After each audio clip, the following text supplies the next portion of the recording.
Assalamualaikum warahmatullahi wabarakatuh. Salam sejahtera untuk kita semua. Salam sejahtera untuk seluruh saudara-saudaraku sebangsa dan setanah air. Dari Sabang sampai Merauke, dari Miangas sampai Pulau Rote, alhamdulillah dalam kesempatan yang berbahagia ini kita masih diberi kesehatan oleh Allah Subhanahu wa taala. Manuskrip itu adalah naskah yang ditulis tangan atau diketik, bukan dicetak. Manuskrip dapat berupa dokumen tertulis yang berumur minimal 50 tahun. Jadi naskah yang ditulis tangan atau diketik tapi bukan dicetak. Ya, manuskrip yang kita akan tahqiq bahasanya itu akan kita teliti, akan kita syarahi, ya, itu adalah manuskripnya seorang Habib yang bernama Habib Tengku Oktiva Qori bin Abdurrahman Al-Fasi Al-Kushashi Al-Husaini.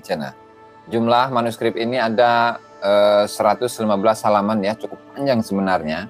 Cuman mungkin di sini saya akan meringkas beberapa poin-poin yang disebutkan di sini. Oke, sebelum dimulai, bahwa memang manuskrip ini, ya, manuskrip yang saya dapatkan itu, ya, waalaikumsalam Kang Boris.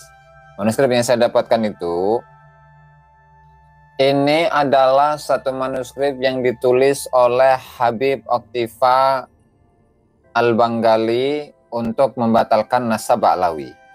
Nah, jadi seperti ini. Ini adalah manuskrip untuk membatalkan nasab Ba'lawi. Bukan untuk membatalkan tesis atau menjadi antitesisnya Kiai Haji Imaduddin Usman Al-Bantani. Nah, karena memang ya Habib Oktiva itu ya mungkin ya tidak kuliah atau bagaimana, jadi secara metodologinya itu, metodologi penulisan ya, itu tidak rapih begitu ya. Makanya di sini saya bacakan judulnya, bahan seminar kajian nasab Ba'lawi antara fakta dan khayal. Jadi dari awal itu sebenarnya nasab Ba'lawi itu fakta atau khayalan? Kalau memang fakta, mana buktinya? Kalau memang khayalan, kenapa itu dipercayai? Ya, dan ini untuk ya bahan seminar kajian Ba'lawi antara fakta dan khayal Pekalongan tanggal 10 Januari 2025. Sementara sekarang sudah bulan Maret ya. Nah, harusnya ini diseminarkan di Pekalongan, nggak tahu di Pekalongannya di mana. Ya, apakah di pusat ini wali sedunia, ya Allah alam. Ya, walhasil ini adalah manuskrip yang didapat. Manuskrip yang saya dapatkan ya dari Habib Al-Khemi. Habib Al-Khemi itu telah ya menyampaikan pesan-pesannya ketika Habib Al-Khemi itu bahwa ini tidak layak cetak. Ini tidak layak cetak ya karena memang terlalu banyak ini ya, capek begitulah, nggak pantas sudah. Untuk dicetak itu nggak pantas dan bacanya juga bingung. Saya baca udah berapa kali ya, 2 kali 3 kali lewatan itu sulit. Nah, jadi misalkan seperti yang disebutkan oleh Habib Al-Khemi ya, ketika di sini menyebutkan atau mengutip teks Arab. Nah, ini bukan ketikan, tetapi disebutkan di sini itu seperti screenshot berupa foto begitu yang kemudian dimasukkan ke dalam file Word begitu ya.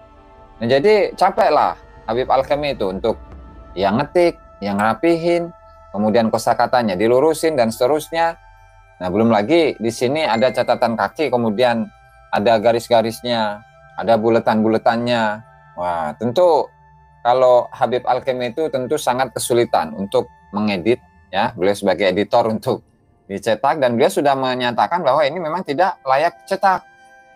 Tidak layak cetak. Ya meskipun begitu ya cukup lumayan lah untuk menunjukkan bagaimana kebatalan dari nasab Ba'lawi. Karena untuk manuskrip ini, manuskripnya Habib Oktiva Qori Al-Banggali, itu adalah untuk menunjukkan kebatalan dari nasab Ba'lawi. Nah, coba kita lihat narasumber. As-Sayyid Tengku Muda Qori bin Abdurrahman Al-Fasi Al-Kushashi Al-Husaini. Sudut ilmiah batalnya nasab Bani Ba'lawi. Ini kurang cocok. Nah, karena kita mentahqiq ya. Karena kita mentahqiq Kang Woko. Jadi kalau ada kata-kata yang kurang, nah kita luruskan itu.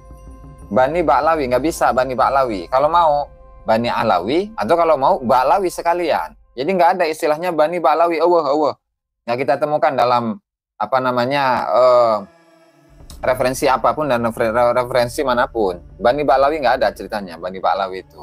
Kalau mau Bani Alwi, kalau mau Ba'lawi, dan tidak bisa keduanya digabung Bani Ba'lawi, nggak bisa.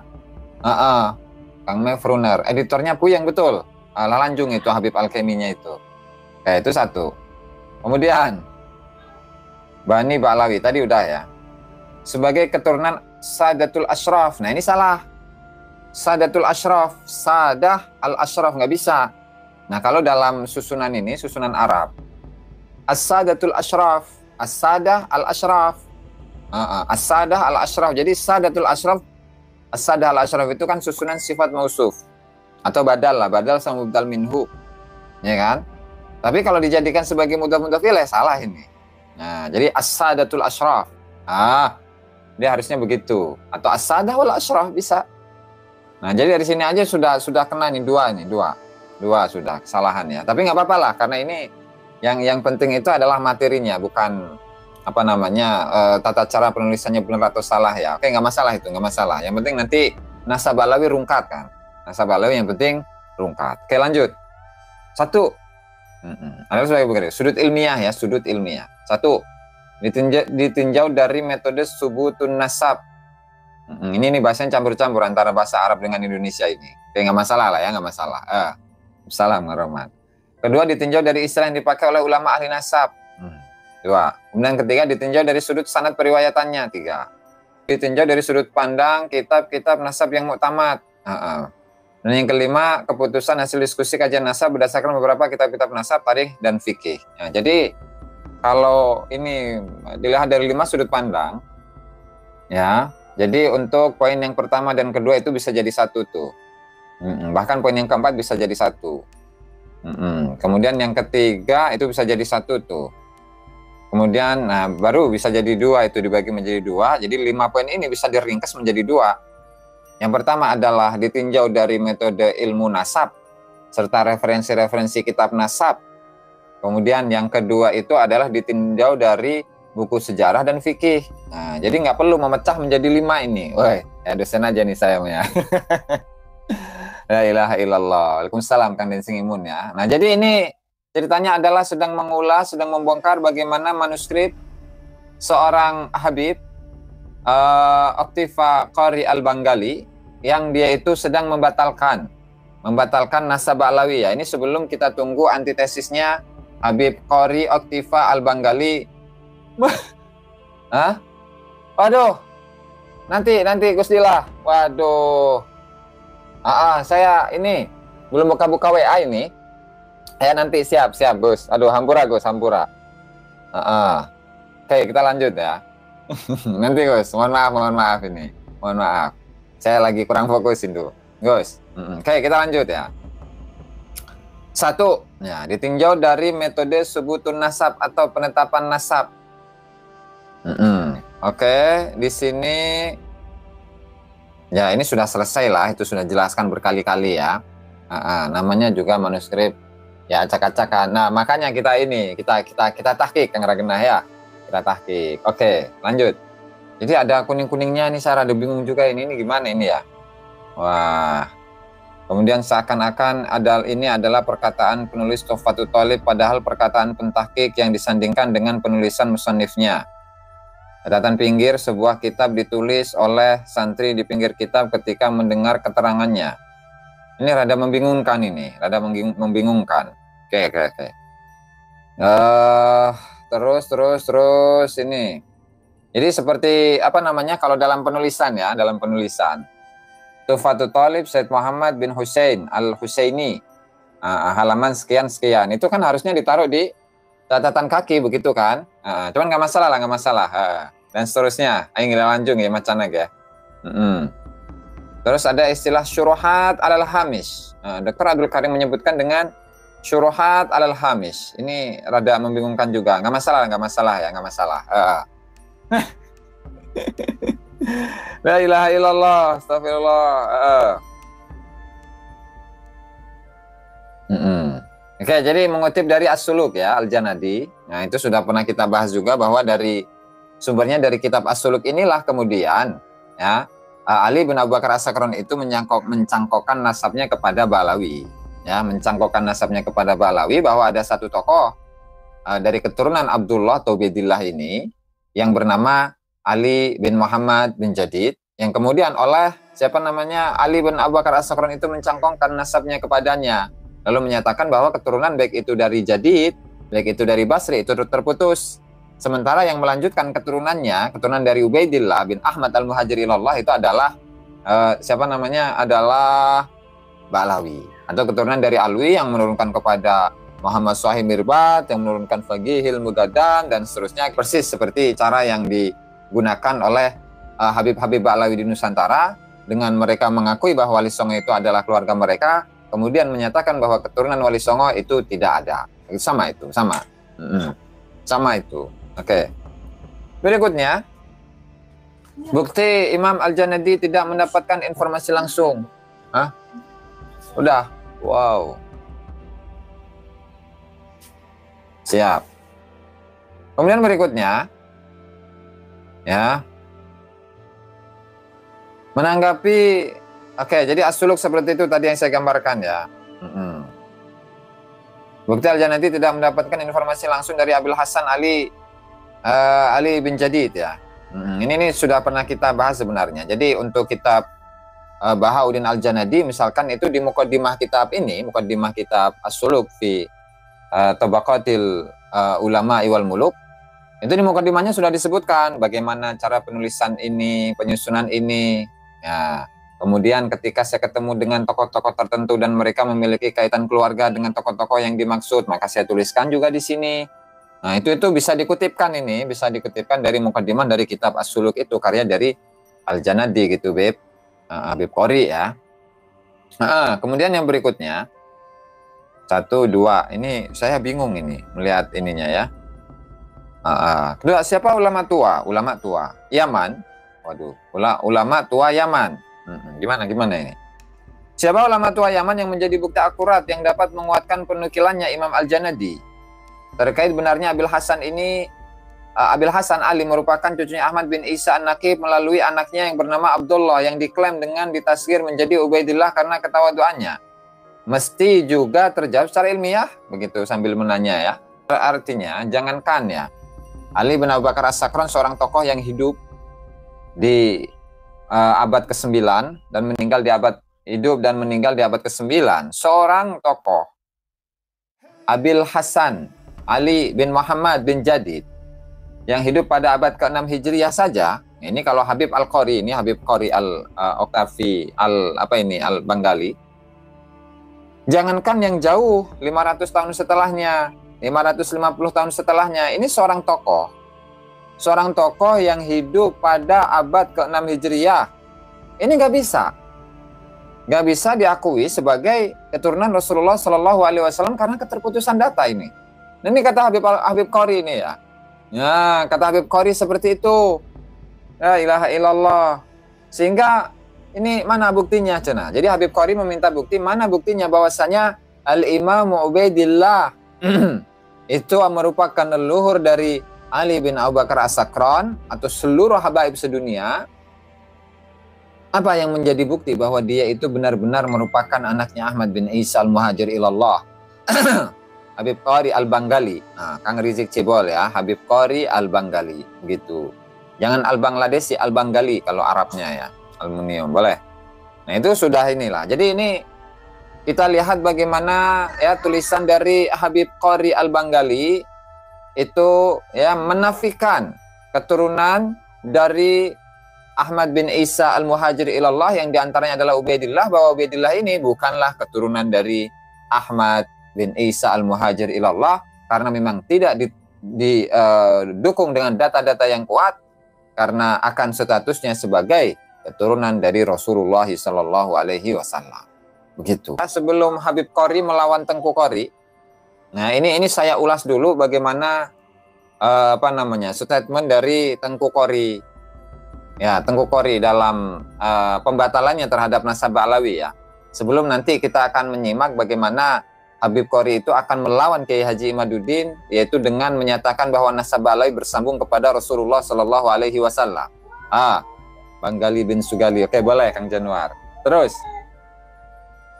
kemudian ya ini beberapa alasannya nih. Al-Janadi merupakan ulama ahli sejarah yang pernah lama tinggal di Yaman. Memang ahli asli Yaman itu Habib Qori. Dan beliau menukil cerita dari penduduk Hadramut Yaman terkait seorang alim yang bernama Abdul Hasan Ali bin Jadid yang wafatnya pada tahun 632 Hijriah. Pertanyaannya muncul bagi orang yang mau berpikir, cina. Aduh, ini kalau tulisan itu kurang pas itu kalau ini ya tulisan itu. Ya nggak masalah lah, nggak masalah. Satu iskalnya ya. Kejanggalannya itu satu yang diungkapkan oleh Habib Al-Qori. Kenapa penduduk Hadramut Yaman tidak sama sekali menceritakan kepada Imam Al-Janadi terkait kesyarifannya Alwi Amul Faqih, Alwi Amul Faqihil Mugaddam dan Muhammad Al-Faqihil Mugaddam. Padahal beliau merupakan salah seorang imam sufi yang berderajat ahli ijtihad, sekaligus seorang ahli fikih yang terdepan, yang juga bergelar seorang ustadz yang teramat agung, Al-Ustadzul A'zam. Ini. Nah, jadi Habib Qori itu menyaksikan kok bisa seorang faqihil mugaddam yang merupakan keturunan dari Al-Imam Ubaidillah. Kemudian siapa namanya Al-Imam Amul Faqihil Mugaddam, yang merupakan keturunan Ubaidillah juga. Kenapa kedua tokoh ini itu tidak dikenal statusnya sebagai seorang syarif, sebagai seorang sayyid, dan tidak ada kesaksian sama sekali dari penduduk Hadramut yang menyatakan bahwasanya Al-Faqihil Mugaddam serta Amul Faqih itu merupakan seorang sayyid, seorang syarif. Subhanallah, Masya Allah ya. La ilaha illallah. Oke. Jadi ini dalam posisi membatalkan nasab Balawi ya. Ya betul, karena orangnya orang hayalan. Masih banyak ini sebenarnya ya. La ilaha illallah. Ini baru halaman keberapa ini? Waduh, berapa ini? Halaman 13 ya. Nah, dan seterusnya lah, ini panjang itu nanti. Terus di sini ada bagan-bagan nih. Ini nggak apa-apa ini. Ini kita ambil yang bagus-bagusnya aja lah. Ya, ini ada bagan. Itu di atasnya ada Muhammad Sahib Mirbat, kemudian punya 3 anak, Ahmad Walid Al-Walidul Faqih, nggak usah pakai al, langsung Walidul Faqihil Mugaddam gitu. Terus yang kedua Alwi Amul Faqihil Mugaddam. Terus punya anak Muhammad Faqihil Mugaddam. Terus punya 1, 2, 3, 4, 5, punya 5 anak ya. Dan semuanya memiliki keturunan. Nah, ini sampel. Nah, kemudian dibikin bagan juga nih. Masya Allah ya, pintar bikin bagan ini. Muhammad Balawi, oke, dan seterusnya lah ya. Terus seru ini, Masya Allah. Jadi pintar dalam membuat bagan untuk keluarga Balawi ya, Subhanallah. Jadi ini membandingkan antara teks yang ada dalam kitab As-Suluk dengan versi Ali bin Muhammad Ali bin Alwi Khalil Qasim itu yang diklaim sebagai keluarganya Balawi. Itu di mana ada seorang ulama Ali bin Alwi namanya, di mana dia itu ketika sholat, Assalamualaikum ayuhan nabi wa rahmatullahi wa barakatuh, ketika tidak mendapatkan jawaban dari Rasulullah SAW, maka dia akan selalu mengulang-ulanginya. Dan itu pun di copy paste oleh kitab-kitabnya Balawi seperti ini ya.